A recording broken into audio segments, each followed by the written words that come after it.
In this video, I'm going to show you how to install vscode for Windows 11 and the compilers that we need. So let's start out by, this is a complete clean Windows 11 machine. Nothing's installed except what comes by default. So let's start out and let's open a browser actually. And don't need any of that. And then let's start searching for vscode download. That will take us there. And let's start downloading that.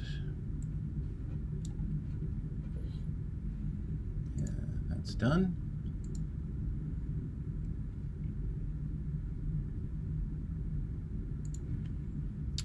Let's accept everything we need to accept. I'm going to actually add all of these things. And let's start installing that.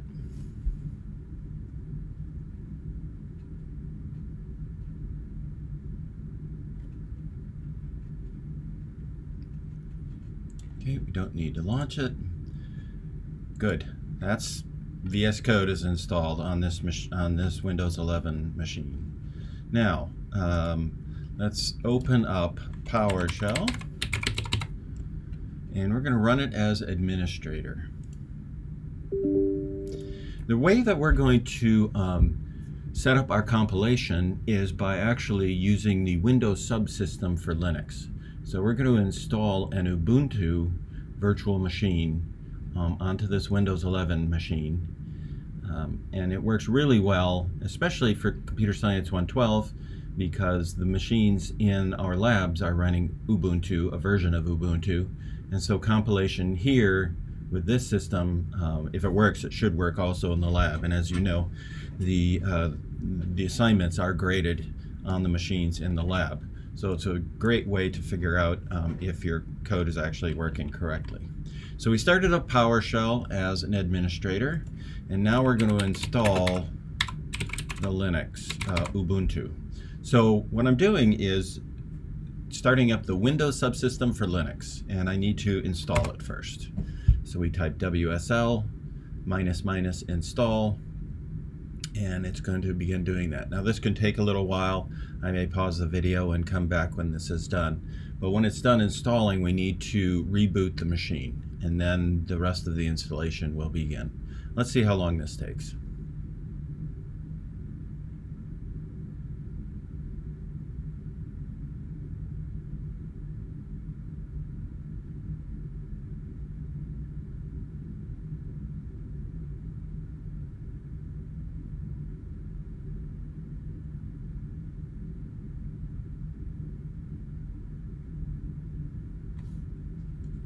I'm going to pause the video.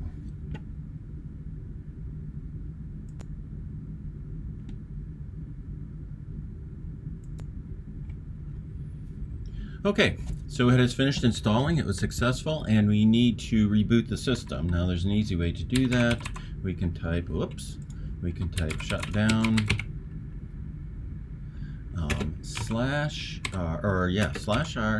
/r/t0, and it is going to reboot. The /r makes it reboot. Again, I will pause. Okay, our machine is booted back up, and what we'll see is that the Ubuntu install will actually restart automatically. So if we just wait a minute here, a window should pop up, and we'll see a reboot happen. Or we'll see it starting to install. Yep, and it's going to install for a little bit again, and then it's going to ask us for a username and password.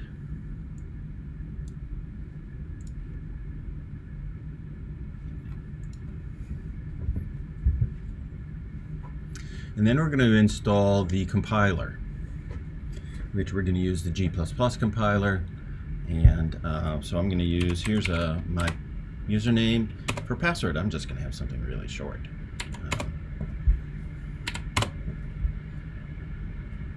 Okay, now let's wonder if we can make this a little bigger. Well, you can zoom in on your screen if you need to. We're going to do sudo apt-get update. So apt-get is the installation package for Ubuntu, or installation system, package management system, I guess.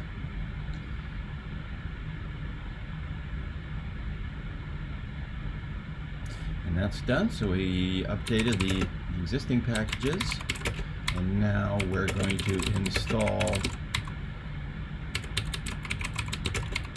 the compilers and the debugger. So sudo apt-get -y install build essential and gdb. And this takes another minute or two.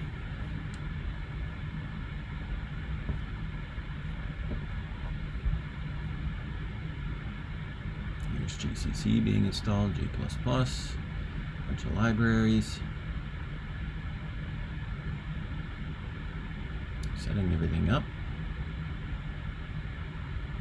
Updating the manual database.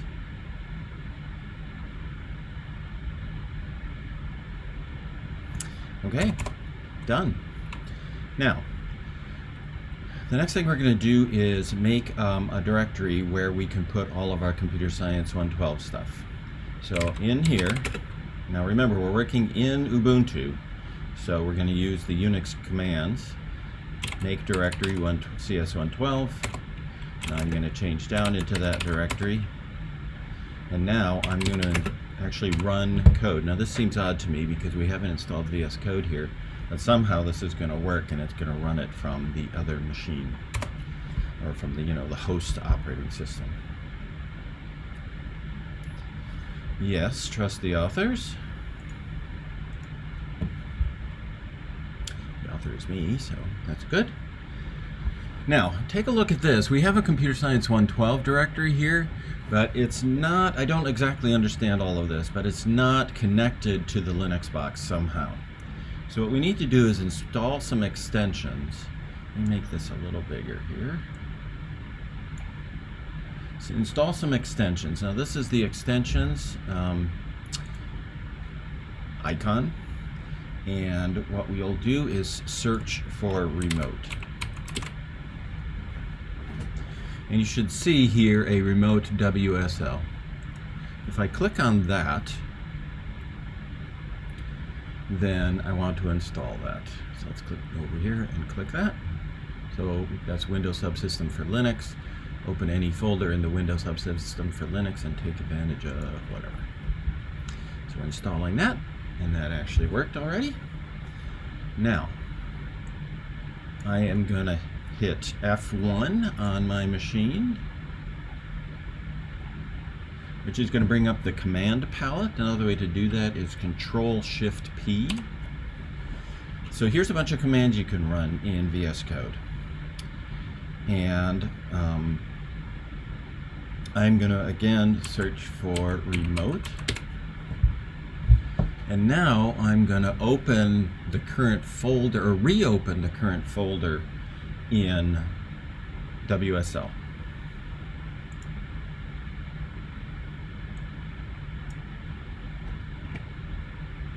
And now we're going to see this tag behind CS112, WSL Ubuntu. It's going to ask me to trust the authors again. Yes, I'm the author, so we're good there. There's no files or anything in here, but we're good. Now I'm going to go to extensions again.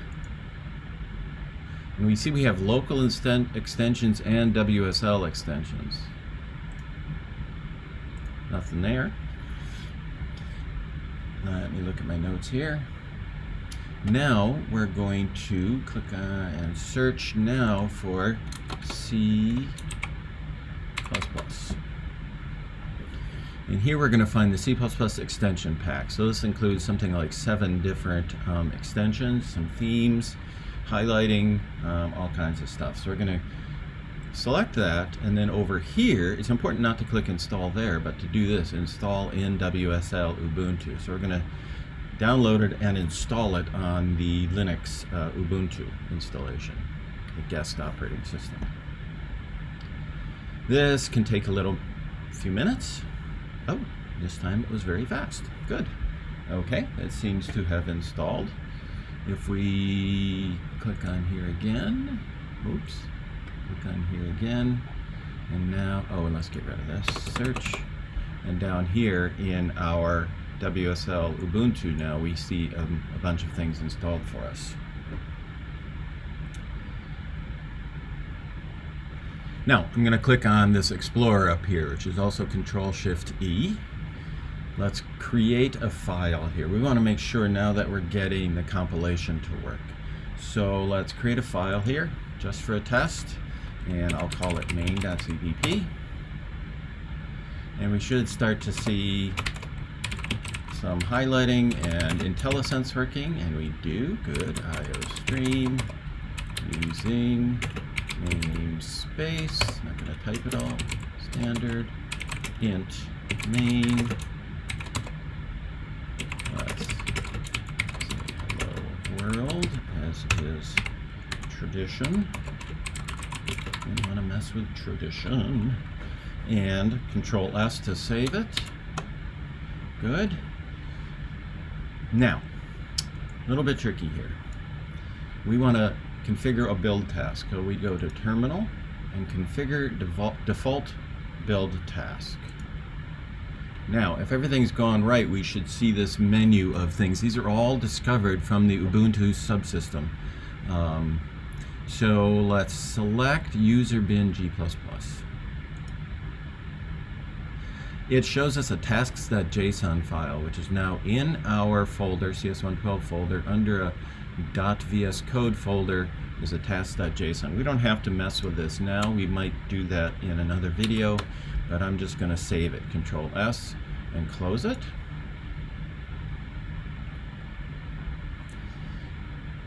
Now I'm going to go to Terminal and run the build task on our file. Executing G++ with a bunch of stuff. Look at that, compiling main.cpp and produced the executable main. I'm going to hit enter there. Now, I am going to put my pointer down here where I get an up-down arrow and bring that up. And we see a terminal. And we're in the correct directory. We do an ls, we see what's there. We see that we have an executable because it's green there. Let's do /main to run it, and we've got it working. Another thing we could do is try to run this. Now this gets a little strange here. Run without debugging. And you have to click this through. There's probably a way to set this as default, so you don't have to do this every time. And it produces a bunch of stuff, and then it produces a bunch of stuff. And I don't even know if the output is in there somewhere. Oops. I don't think it is, but if you go to the terminal, it did run it, and there's your hello world. Then you can just do run and debug again. Probably a way to get to not have to do this every time in your terminal. Hello. If we wanted to actually do debugging now, let's click here next to main. So now if we run and debug, it's going to actually have a breakpoint there at main. So it stops, it says we're at main, and there are no locals defined and whatever, but we have this little menu up here, and we can do step over, so we'll go to the next line, and we're not going to go down into cout, we're just going to run it and go to the next line. There's our output, run it, and return, and we're done. Cool. Let's stop that.